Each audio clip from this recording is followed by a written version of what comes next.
En los últimos días seguro viste esto en redes. Telcel filtró nuestros datos. Nos robaron la información. Hackearon a Telcel. Y como siempre, unos dicen que sí, otros dicen que no, y al final nadie entiende nada. Así que en este video vamos a hacer algo muy simple. Contar la verdad, sin exagerar, sin minimizar y sin asustar de más. ¿Qué pasó realmente con Telcel? ¿Fue una filtración? ¿Fue un hackeo? ¿Tus datos están en riesgo?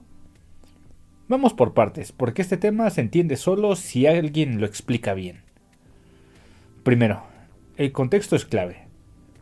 A inicios de enero de 2026 comenzó en México el registro obligatorio de líneas telefónicas. Esto significa que las compañías, como Telcel, tienen que vincular cada número celular con datos oficiales de titular, como la CURP, RFC y datos personales. Esto no es idea de Telcel, es una obligación legal. Las empresas tuvieron que crear portales rápidos para que millones de personas hicieran el registro en poco tiempo. Y aquí es donde empieza el problema. Cuando haces un sistema a contrarreloj, con millones de usuarios entrando al mismo tiempo, si no cuidas bien los controles de seguridad, pueden aparecer fallas. ¿Y qué falló exactamente? Bueno, aquí va lo importante y sin rodeos. Lo que se detectó no fue un hackeo externo, no fue que alguien entrara a los servidores de Telcel, y no fue que se publicara una base de datos en Internet.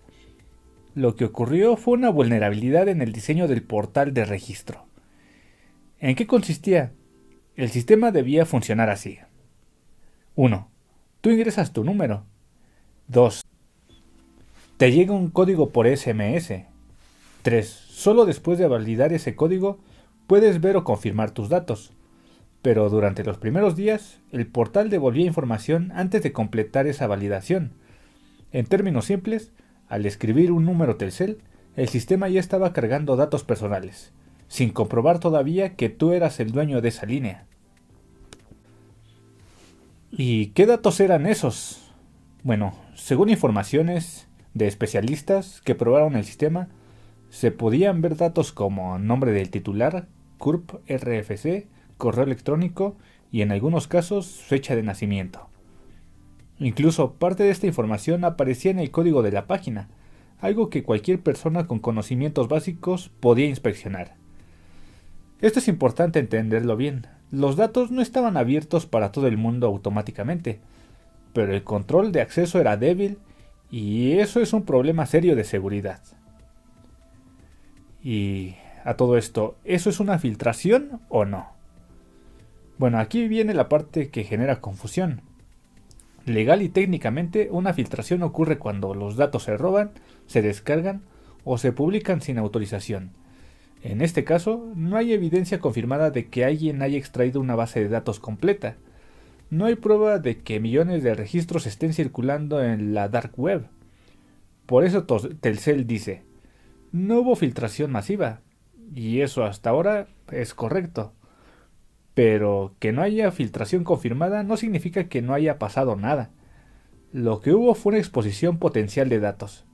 Es decir, una falla que podía permitir el acceso a información personal si alguien la explotaba.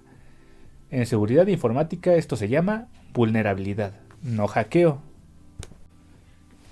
Y bueno, aquí es donde tenemos que ser claros. Aunque no se haya robado la información, el solo hecho de que datos sensibles se mostraran sin validación completa ya es un problema. ¿Y por qué?